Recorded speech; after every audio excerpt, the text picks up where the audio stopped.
Okay, welcome to my live stream because I'm going to ramble about how it's been my first year of owning a boutique. If you haven't caught any of my shorts, I only did shorts the first year because it was so crazy trying to dive into a business. So, the story, my sister runs a retail center and she manages the facility.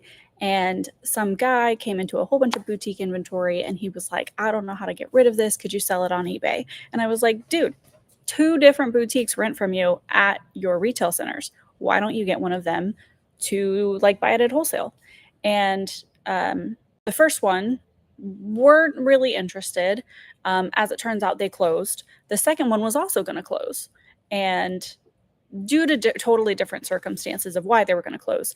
But the second one that was going to close, I was like, there's no way. She has people in there all the time. Like anytime I've ever shopped at a boutique, there's 1, 2 people in there max. She always has at least 3 people in there. Like it's crazy busy how busy she is. Like there's no way. So my sister said, yeah, due to some unforeseen personal circumstances, they're not going to renew their lease or they were trying to get out of their lease. So I was like, well, can I call her? Maybe I can like buy her business. Like there's she's doing well. Like she has customers.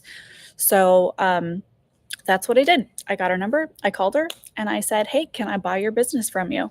And she was thrilled about it because otherwise she was just going to have to like slowly try to get rid of like $50,000 in inventory. And she was kind of dwindling down. And I think like the customers knew that because like whenever I took over the store, there was stuff from every holiday. And it was like February when I walked in. And so there was St. Patrick's Day stuff out, which would make sense. But there was also Christmas stuff, Thanksgiving stuff, Halloween stuff. Like everything she had was left in the store. So we came up with a plan. We made an agreement. And then I didn't have as much money as I was going to give her like upfront. So I gave her a down payment and then we came up with like a payoff agreement that I would give her X amount of sales every month. So I just paid her off in January. Yay, go me. And I'm very excited about that. So now I officially own the business and I'm kind of getting it together.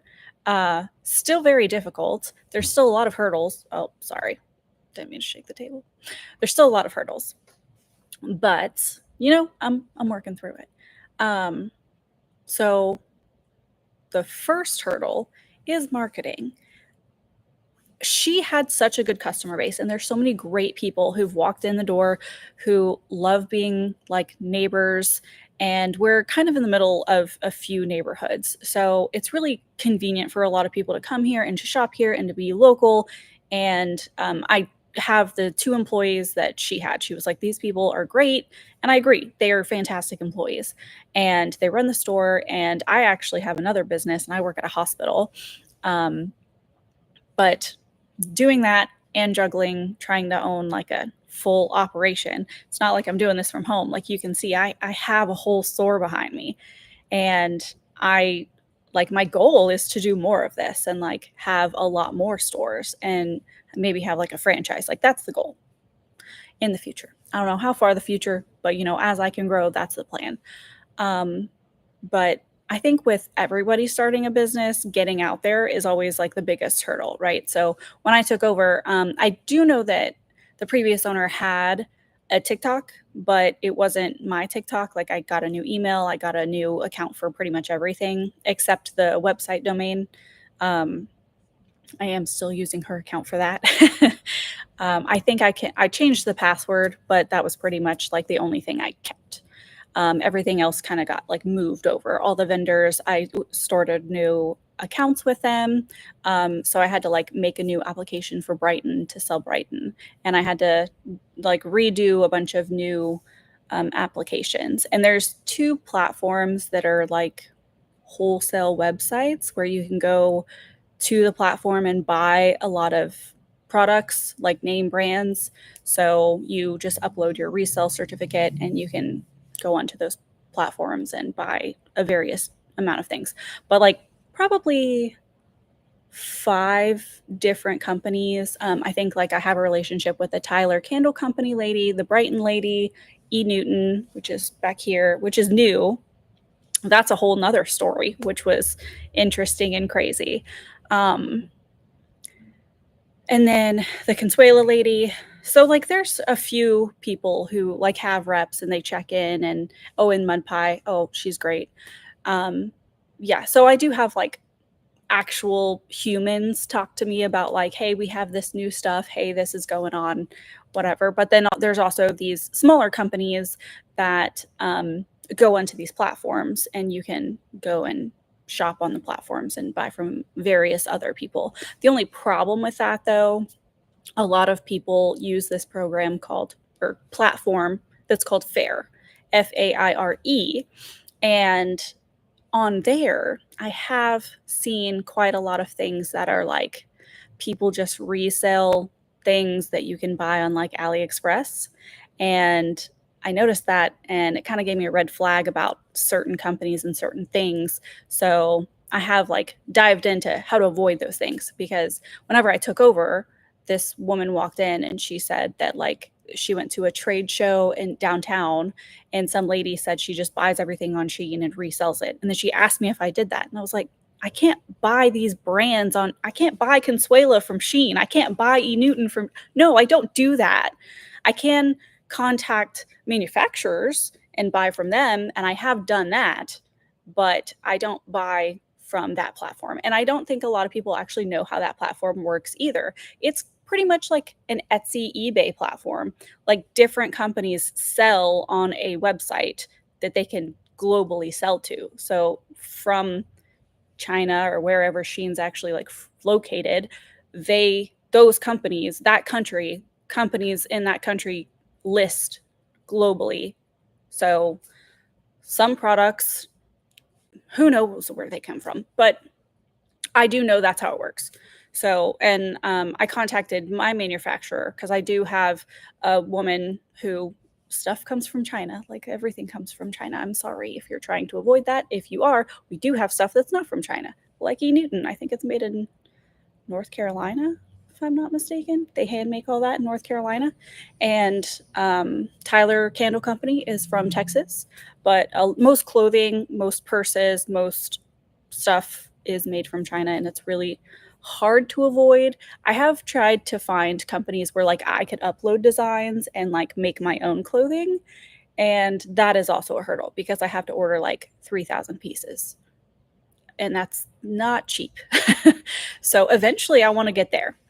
But right now I just have my wholesale contact from China that I do directly buy stuff from. Um, and that's not everything in my store, obviously, but some of my cheaper items, like because there are people who want a good price point for things. So, yeah, that's the ins and out of the boutique world of, it's very difficult to find your perfect customer when you're in the middle of just trying to make everybody happy, which isn't possible. And I know that. And some people have kind of like made me angry with some of the like tricks they pull. And from my perspective too, like I could kind of understand why you want to like go to my website and use the same welcome code 5 times with different emails. I mean, I get that, but like that hurts me as a small business. I'm not Target. I'm not making $1 billion every year. Like, really?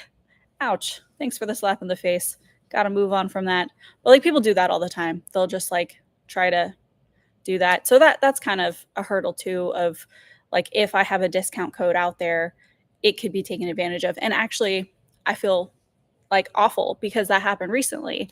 Of I was trying to use this post purchase. I just signed up for Rebuy, and that was very cool. That's a very cool thing. If you have a business or if you have an e-commerce business, that's very cool to add to your website. And they have a post purchase page, which I haven't quite decided if I wanted to add ads to. They said you can get paid for that, but I'm not sure that I like that, because I think that's tacky whenever I visit a website. So I don't think I'm like making enough web traffic to do that, that it would be worth being annoying for. in my opinion. I don't know. I don't know if other people see it that way. We'll see. Maybe down the line, whenever I have a billion customers, that's the goal. Then maybe like those few ads will be worth it. But I don't see it as a good idea now because I don't have a large customer base. I have a very local, small customer base. And I think, from what I've been told, a lot of customers from the first year were local customers that would shop online and then come pick it up in store. Great. I love that. Um, I've been trying to expand online. So I've been trying to take like a bunch of e-commerce classes and things like that to, learn Google ads, learn Facebook ads, learn how to actually market to everyone else in the States.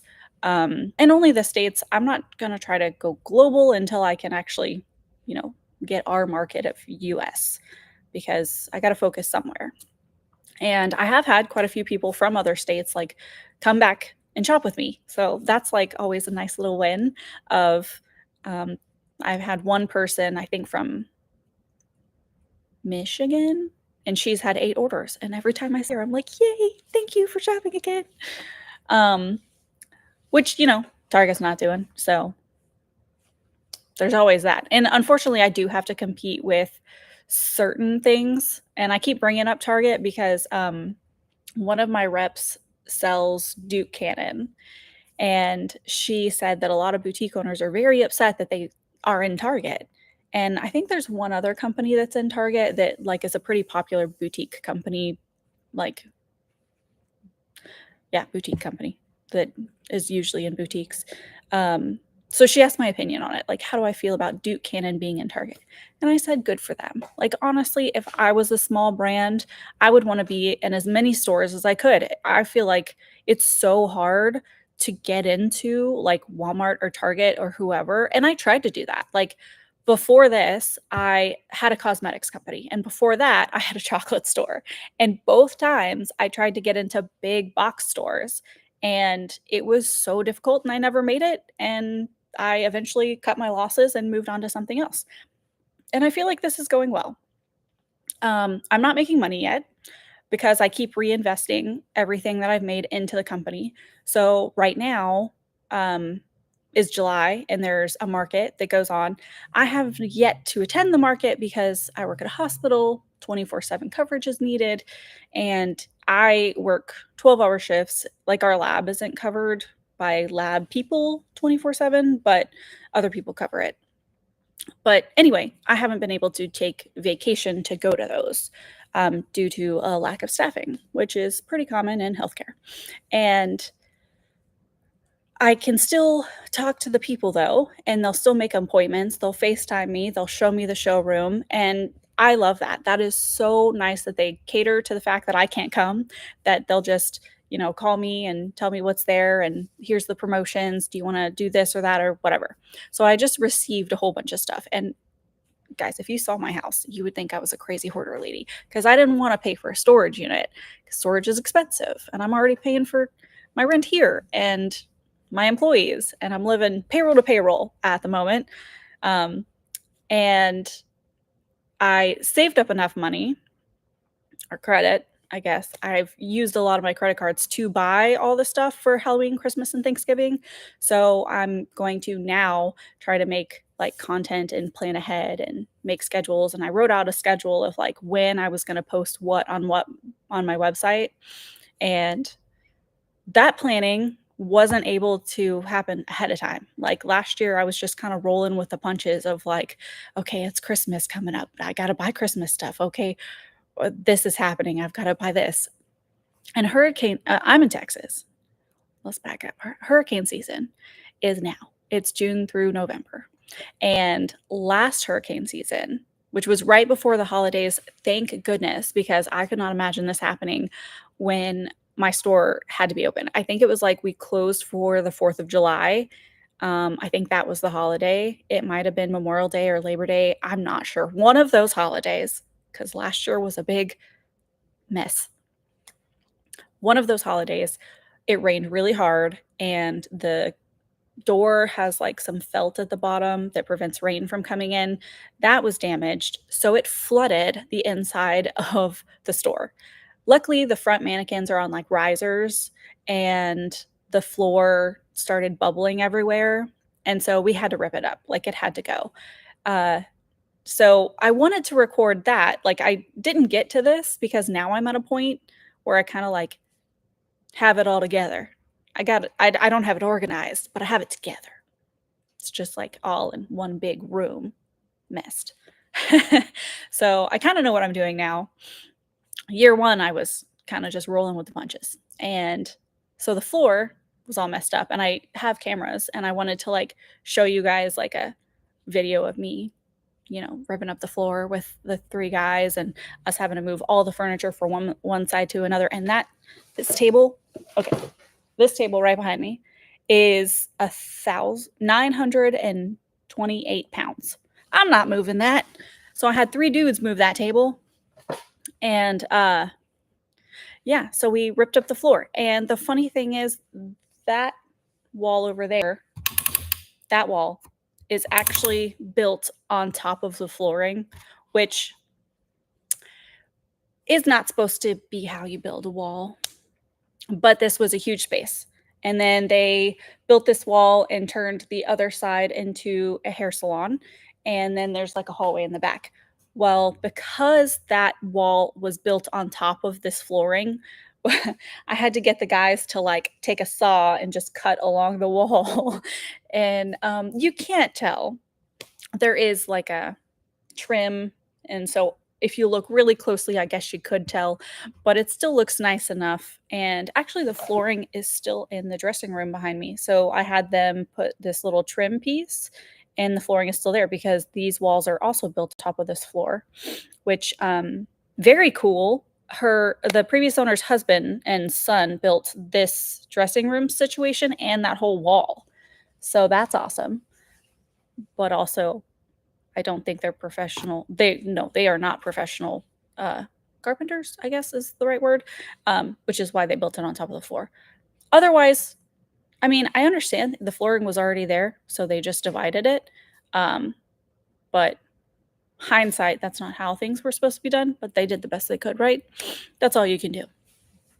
So, yeah, that's cool that they built that, and they built that whole wall, because that wall is well built. I would have never assumed like two guys just did that. I mean, obviously guys build every wall, but I would not have just assumed like a random husband and son had built that wall. I would think professionals had built it. They did a really good job. And it's a very nice light blue in here. Anyway, they did all of that. Very crafty people. I'm not that crafty. Yeah, so that was one hurdle, that giant flood. So we had to move everything. And actually, whenever we moved everything, there was kind of an unstable table. And I just like moved everything, like the table and all, full of like huge display. I just moved the whole thing. And the guys that were helping me were like, that wasn't a smart idea, Lucy. You shouldn't do that. Stuff is going to break. And I was like, nah, it's fine. So when we went to move it back, they were right in that it was like a table where you hold out these two legs and there's a table on top. So the leg fell and that fell, all the stuff fell. Yeah, that was funny that they were like, I told you so, Lucy. They didn't say that. They said, are you okay? Because all the stuff fell on top of me. Yeah, that would have been interesting. Yeah. So if I had time, I would have been blogging the whole time about that. But now I kind of feel a little bit together enough to tell you all the fun stories of owning a business and all the crazy things we've had to go through. And yeah, marketing has been incredibly hard. So I wanted to touch on that of if you've heard of these companies, then I recommend, and I also don't recommend. So there were two companies that were, I guess agencies is the right word. One was like an AI automated agency, and a lot of people are trying to like sell the AI thing, which I was explained to. There's like two worlds of AI, or two worlds of open source stuff, and everybody's using this free stuff to charge everybody to do AI things, which is Google VO is kind of like a free thing, and you can generate X amount of videos. So if you want to generate AI videos, they kind of have a cap, and the reason is VO3, VO has a cap. I'm sure some tech person is going to be like, this chick's an idiot. She doesn't know what she's talking about. You're right. I don't. But from my understanding, people are getting this stuff for free and then they're charging you for it. Which, I mean, that's why people pay for it, because they don't know how to do it. They don't know what the thing is. And there are two programs that I tried that did not work at all and I would not recommend.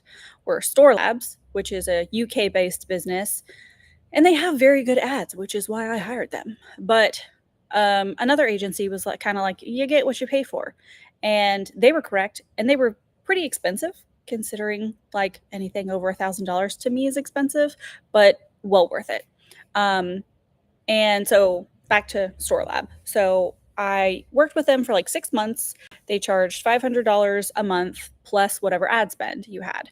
So I was essentially just hiring someone else to manage my ads, which was such a bad idea because I got less, like I got negative ROIs. Like it was costing me money for them to do that. And the lady kept coming back and saying, oh no, they're like, the metrics are wrong because Facebook's doing it wrong. And I was like, I don't believe you, because I've done ads on my own and the metrics were not fantastic, but they weren't negative numbers.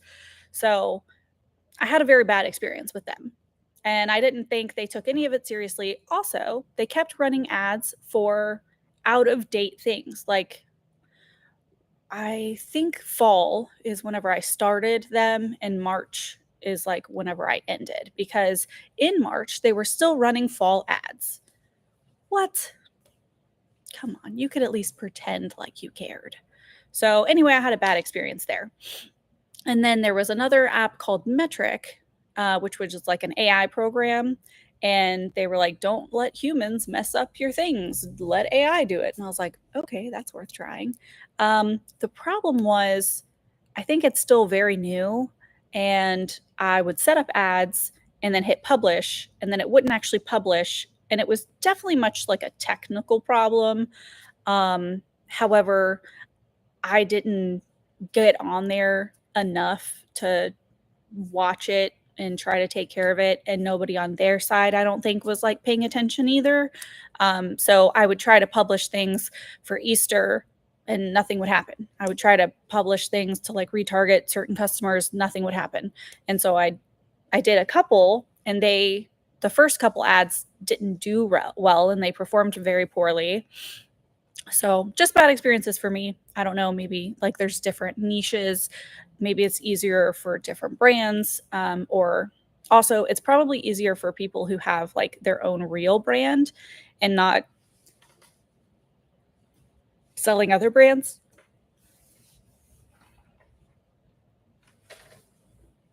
Sorry. That's probably like a different marketing stance too, of like it's easier to say, I hand make all these bracelets in my basement. Support me, buy them. Yeah, I would buy those bracelets. I'd buy those bracelets and resell them here, because that's great. And that's kind of what I do. One of these companies is called Natalie Wood. She's a designer in Texas, and she makes a bunch of really cute jewelry. So some things like that, I buy and I have in here, and it's just readily available, which is, the nice thing about boutiques is that it's great to buy from small businesses, and small businesses work with boutiques so they can be more readily available to everybody and, grow. And I think that all is very nice.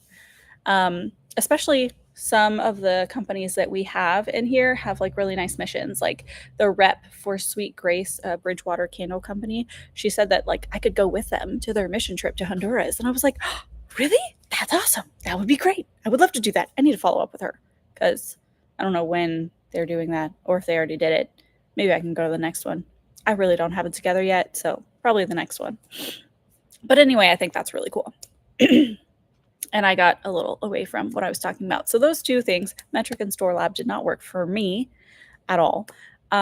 There was an ad for a guy that I saw, and I've seen lots of ads for lots of agencies, and one seemed kind of, quite a few seemed kind of interesting, and I've clicked on quite a few. But one that I actually signed up with was called The Vision Group, TVG. And I think he has a YouTube channel where he like shows you how to do things, or he just like shows calls and how people are doing. I haven't really watched too much of his YouTube, but I have seen some of his videos, and him and a couple other guys run a email marketing flow setup Klaviyo thing, and it's worked very well. And that was definitely money well spent. It was a lot of money to me because I'm cheap, but it was money well spent. Same thing with, well, Bird Eye, I'm kind of 50-50 on. So Bird Eye is a reputation management system. And I was really mad at them because I set up the Google reviews. So essentially, if you know automation, you can go to Zapier or Make and set up automated Google review like flows. And it's not hard to do at all. I still haven't managed to do it. And if I do manage to do it before September, I'd probably get rid of Bird Eye, but it was a very good stepping stone that I needed, and they set up right away. So it was pretty cool. What they do is they take all of your messages from your Shopify inbox, from Facebook, Instagram, TikTok, not TikTok. I don't know. They take all your messages and they put it into one message system. And then they have your Google reviews, and they tell you when people do Google reviews. And then they have a little box that you can put on your website that says, like, here's all your Google reviews. Isn't this cute? We're a great business. Please buy from us. Yay. So after somebody makes a purchase in store or online, I believe, it's just based on my Shopify activity, then people can get text message of a Google review, and that was really helpful. Like, I've definitely gotten a significant amount of Google reviews. The first setup, though, I was kind of upset because they slowly tried to ask everybody that was in my Shopify. Well, some of those people hadn't shopped for 5 years. And they were like, why are you messaging me? Is this a robot? Is this spam? What is going on? And I was like, I'm sorry. So we did have a hiccup there. We kind of freaked out some people. And I was like, why are you going back and asking these people? I just wanted to move forward. So that is one problem that I had with them, which they turned it off, and the problem was solved. They didn't annoy absolutely everybody. But yeah, that was a little hiccup there. But yeah, the main hurdle has definitely been inventory and keeping up with everything, because yeah, I still have a full-time job at a hospital, and I'm not going to mention what hospital because they tell you, PR, don't mention what hospital you work at, because people could use that against you, and then you could get fired and then not have a job, and then what are you going to do? So and it's kind of funny because people have been fired, and it's not like I have an OnlyFans. This is YouTube. I mean, I have a boutique. This is a real legitimate business. Not that that's not a legitimate business, because I'm sure there's tons of people on OnlyFans that makes a lot more money than me. But I do know somebody got fired from my hospital for having one of those accounts. And I don't know if it was a risque account or not. Doesn't matter, I guess. But they have a idea, persona, good Christian community, and you have to follow those views. And if you don't, they have the right to leave you. And I think it's kind of hard to argue getting fired, especially in Texas. I don't know. I'm not a lawyer. I don't know all the rules. Anyway, it would really stink. So yeah, that's how it's going so far. I bought all the inventory for all the future holidays for the rest of the year. Hopefully I won't have to spend too much more money. I do need to buy some more Tyler Candle stuff and restock a few little things here and there, but I don't intend on making any big purchases, except I did buy a ton of sports nutcrackers, and I'm so excited for it. It was probably a silly purchase, honestly, because men aren't my demographic, but women are my demographic. And so if you know anybody who is a sports fan and you don't know what to get them for Christmas, you can get them a Green Bay Packer themed nutcracker that's super cute. All of those things I have already posted, because I don't know how soon people shop for Christmas gifts. Few people just shop year round. I'm kind of that person of I'll shop year round, because if I find something very specific that reminds me of a person, I'll just go ahead and get it regardless of what time of the year it is. And then it's a good birthday or Christmas present. So that is how I shop. So if you know anybody like that or like diehard sports fans, I am still trying to grow the online aspect. So whenever I took over, there was very little online traffic. There was no workflow set up. There was no like welcome. There was no engagement. There were a couple email. There was a lot of people who got emails, but she would only send like 6 out of the whole year, and it was just to say like, here's events and flash sales. So I was trying to set up different segments through MailChimp. And whenever I went to TVG, they said, hey, you should use Klaviyo. It's much easier and we recommend it. And I was like, okay. So whenever I switched over, I kind of lost a bunch of segments.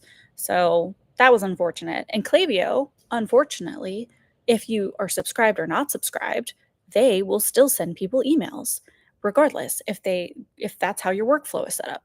All they do is look at if they make a purchase. You have to put if they make a purchase and they're subscribed to emails. Otherwise, those people will still get it because I have had a handful of people go, I shouldn't be getting your emails. Why am I getting your emails? I'm sorry, I'm just not tech savvy. My bad. But yeah, that's a hurdle with Klaviyo that I had. But TVG was great. I would definitely still use them if I had money to do so.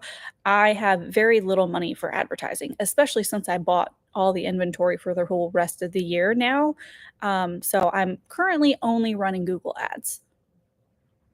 Yeah. So I'm scaling back because of all the money I've spent, which it's not cool to brag about being in debt, but I've got lots of money on the shelf. Yay. But I do think that things are going well, and I have been growing my customer base, especially since E. Newton has been in the store. Like, that was such a lifesaver, I feel like. And they actually are probably the only company that does this. They are very much like pro small business, and they, on their website, charge more money than if you were to buy it from a boutique like me. So they charge you like $10 a bracelet, like a few dollars to $10. I think $10 is the max, like per item that they charge more if you buy it directly from them. And that's because they want to encourage you to shop small. And that's fantastic. And I really wish like more businesses did that. That's so great that they do that. And I got E. Newton because of a lovely woman who had a boutique. And in my 20s, I worked for her. So the guy that owns this strip center, I went to high school with his daughter. He owned another strip center on the other side of the highway. And one of the women who had a storage unit, she would go to a bunch of trade shows. Eventually, she opened a store with me when I opened a chocolate store. So that's how I know Vicky. And that's the only person I've mentioned so far. Hopefully, she's not upset that I've mentioned her by name. Anyway, that's how I know her. She's great. She did a bunch of trade shows. She did like the Nutcracker Market. She did Sugar Plum Market. She had a gang where she would go around and do all these markets, and she probably made so much money. But she has really great stuff too. But she just went out of business. She just retired, and she didn't go out of business because she had to. She went out of business because she wanted to, which is the dream, right? Like, I told her she should try to sell her business to somebody, and hopefully she does that. Hopefully she can make a little bit more off of her efforts because she's been doing it for, I think, like 25 years. Before that, she had a llama emu farm. That's also cool. She's a very cool lady. Anyway, I digress. So she was closing her store, and whenever she did that, she said, hey, since you're going to buy this, I went over there and I like said, can I buy displays from you? Can I buy this? I want to open a second store in Magnolia next year. And that's my goal. And I can just buy a bunch of like displays from you now. And so I did that. And she actually introduced me to the lady who did that. And I said that I had applied like a year ago and it was super hard to get in. And so I applied with her and I got in, and that was fantastic. And I loved every moment of that. Hopefully I don't get in trouble for saying any of that. I don't know how it's very much in demand. So hopefully, yeah, she doesn't get in trouble and I don't get in trouble for sharing that little tidbit of. But I did apply a long, long time ago. And I showed her my store and she was like, this fits our vibe. This is lovely. So now I have E. Newton in my store and it has dramatically changed my business and helped it so much. Like, so much. That was a godsend. I very much appreciate having E. Newton in my life because I needed it. I was struggling pretty hard and I'm still struggling, but not as hard. But yeah, that's how it's going. And now that I can actually have time to sit here and chat, I'll probably keep up the blog of like how I'm making collections and doing things. And yeah, I do come across a lot of people trying to sell me different things. Like people will even come in here, and I had one guy come in here and try to sell me a point of sale system. And I told him, like, I use Shopify. And then he told me, well, this boutique uses us, and this organization uses us, and these people use us, and this is our program. But it's all point of sales. It's none of it is online. And I was like, my whole point is to grow online. And he was like, well, if you would have told me that, I wouldn't have wasted your time. I was like, you were trying to sell me a point of sale system. I have point of sales. I need point of sales. Anyway, I'm going to have to open my store soon. But yeah, I'll give you more details about different things that have happened so far, if I remember them. But I'll definitely be making some stories about my future endeavors because right now I rearranged my house to where I can have like a little studio to like try on clothes and make videos and do things at my house. So I'm going to try to get ahead of the game and start working on Halloween right now, which, I mean, I don't know if people are shopping for Halloween yet, but as soon as I get like the collection set up, I'll go ahead and put that on my website. I'm going to try to do that as soon as possible. And it is pretty hard to like make time for that. So 3 days a week, I work at a hospital. And then we're short staffed. So I've also been working every single Saturday at the hospital because every other weekend I have to work there. And I don't have too much help running my business. So I have the 2 women who run the store during the week. That's phenomenal. But like they don't reorder stuff. They don't check on inventory to see if we're low. There's a lot of stuff that doesn't happen that I do have to do myself. They don't do ads, they don't do marketing, they don't do anything, they don't record, which I did hire a social media person specifically for that, and she's doing great. I had hired a social media person, so that's a fun journey too. Of like, I hired a teenager, my nephew. First of all, I hired him to help me when I first took over. I was like, TikTok's important. Make me some videos. He made great videos, and no, he was like, how am I supposed to help you? Like, I can't try on your clothes. That's not what. I was like, well, you can just record a mannequin. You don't have to be in the screen. You can record a mannequin. And he recorded a lot of great content. And then I hired a cute little girl, and she was also very good at it, but she didn't work very often, and I needed a lot more content than that. And then my next person I actually found on LinkedIn, and from there, like, I was like, fantastic. She knows Shopify. She redid my website. It looks amazing now. Like a lot of great things with her. And then she, moved on with her life and is going to school again. And so now I have another social media person, and she's doing great. I do have like a lot of little projects that we're doing to like make it all work out, which she's probably going to like show up, and then that will indicate I need to hop off and actually open the store today because we were open from 12 to 4. And I just got here early because I woke up at 8. And I was like, well, I guess I'll just go ahead and go in and then make my little backstory of this is how it's been going for the first year. I bought a little margarita machine, and that has come in handy. It was not that expensive. It was under $1,000. It was I think even under $500. It might have been $600. And we use it all the time. And I wanted to make like frosés for Valentine's Day this year, but it was very cold. So we just used rosé. Next year, though, I'll probably do that. I use it probably 3 or 4 times a year for different parties. So we have like a Valentine's Day party, a 4th of July party, a Christmas party, and then I guess that's it. But I think I've used it more than that. I don't know. Maybe I'll do like a spooky Halloween theme stuff. I didn't buy anything for Halloween last year. I used the inventory and the seasonal stuff that was already here.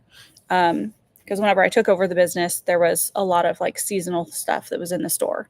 So I started growing the inventory and buying more inventory. And I kind of had to pick what kind of designs of things. And that's probably the hardest part of like what's going to be your winners of products. That's probably the biggest hurdle with anybody selling anything of like what design are people going to like the most.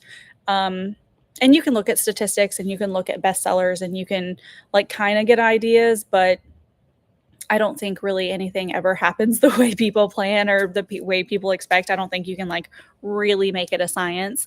There's definitely trending products. There's definitely like things people like, but I've kind of stuck to the few brands that the previous owner had, and sticking to those brands have definitely been very helpful.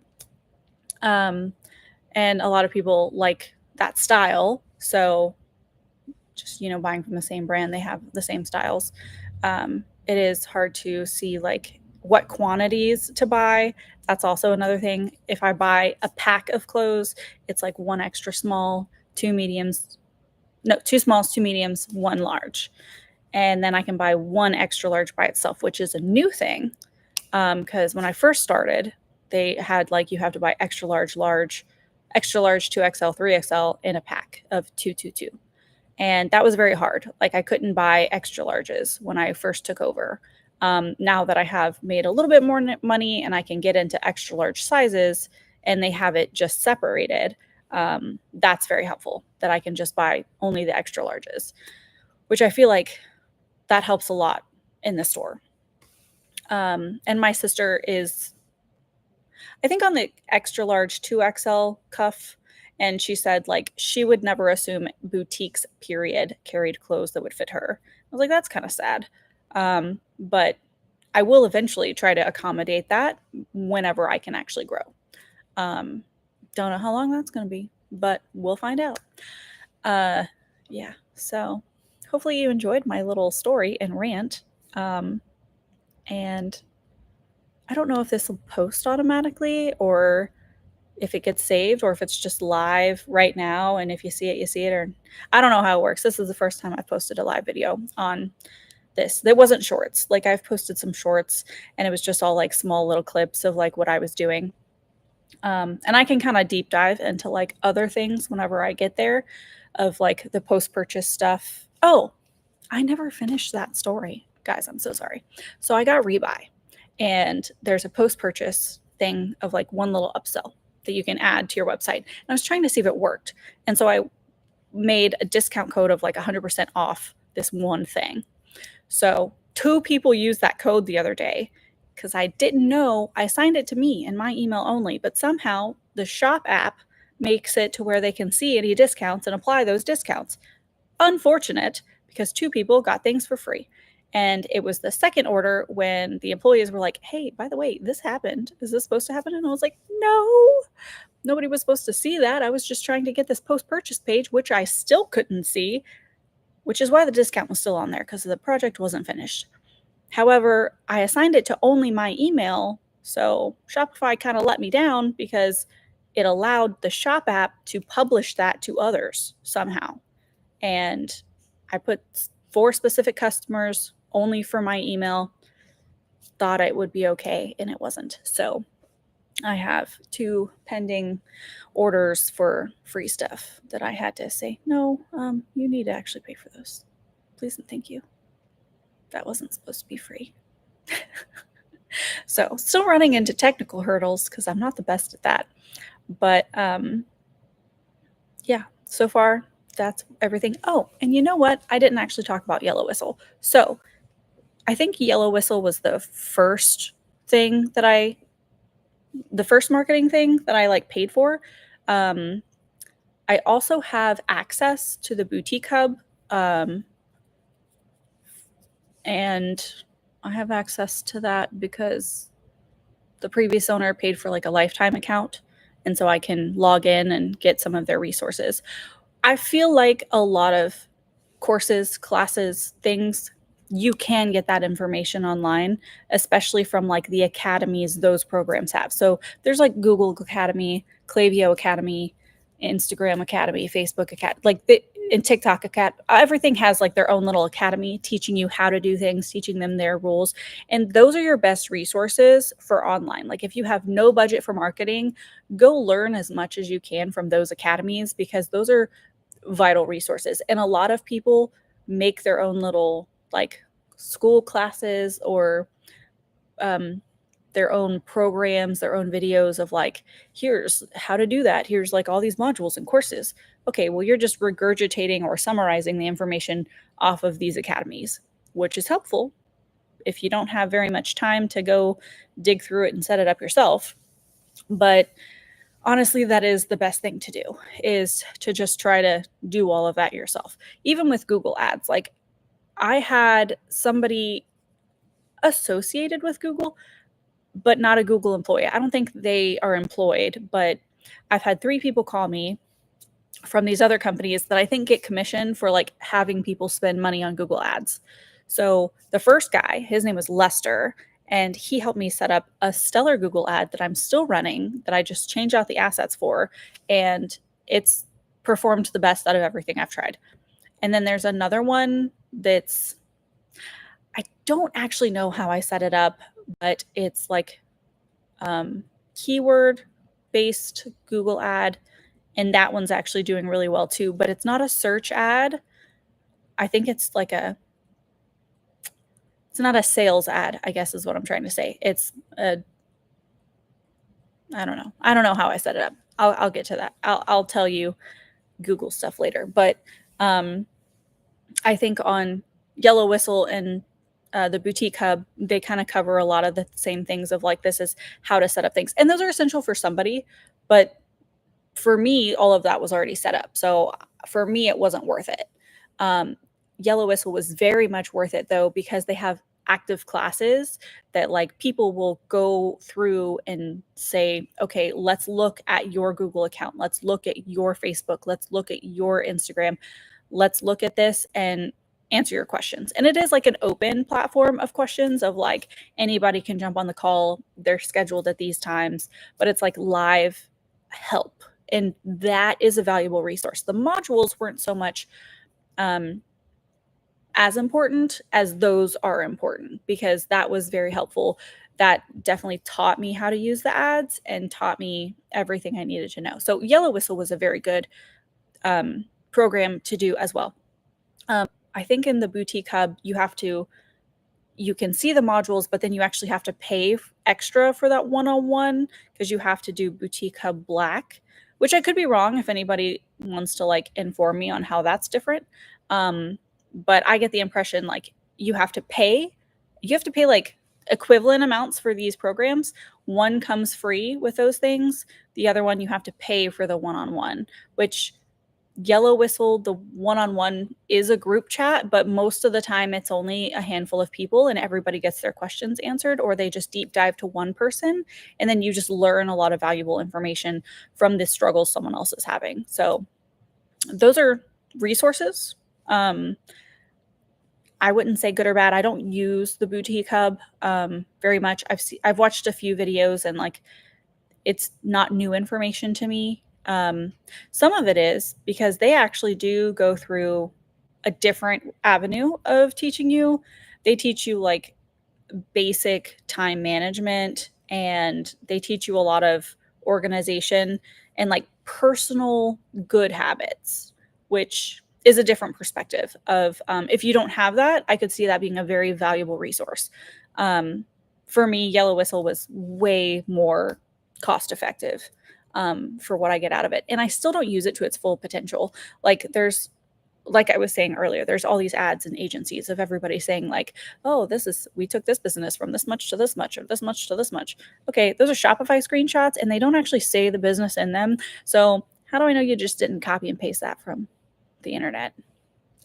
I don't know how many people are actually doing that, but it's really up in the air of like what agencies are good and what agencies have real testimonials and which ones are all just fake. Because it would be very easy for me to get on Canva, make a whole bunch of reviews, and say, I'm the greatest agency online. Let me help you grow your boutique. I'm trying to grow my own boutique, and this is the nonsense I've had to go through. And I've had a lot of crazy things happen. And hopefully, I don't do this too often, but when I first started working here, I would set off my ADT alarm all the time because I would either like come back in because I forgot something or I wouldn't shut the door all the way, and then they'd call me right as soon as I like left the parking lot, and they'd be like, "This is ADT. Is everything okay?" "No, I'm just dumb. Sorry, I'm gonna go shut my door. Sorry, I'm dumb. I forgot my keys. I didn't realize it was gonna alarm." That's most of my conversations with ADT is, "Sorry, I'm dumb. I forgot something." Yeah, so that's the main thing that I called them about. But I quit doing that. I got better. Growth. Look at that. But anyway, I'm gonna go ahead and open my store now, and hopefully enjoyed my hour-long rant of my business story of everything that's going on so far. And maybe I'll catch you next Sunday. We'll see if I wake up at 8 again. I do have to work quite a lot the next couple days, so we'll see. Maybe I'll put out a video on Tuesday. Tuesday is my next day off, so maybe I'll catch you on Tuesday. Also, I've got to figure out how to end my live, so that might take me a minute. I don't have access to the feature. Okay. How do I stop? Oh, in stream. There's a button for that. Okay.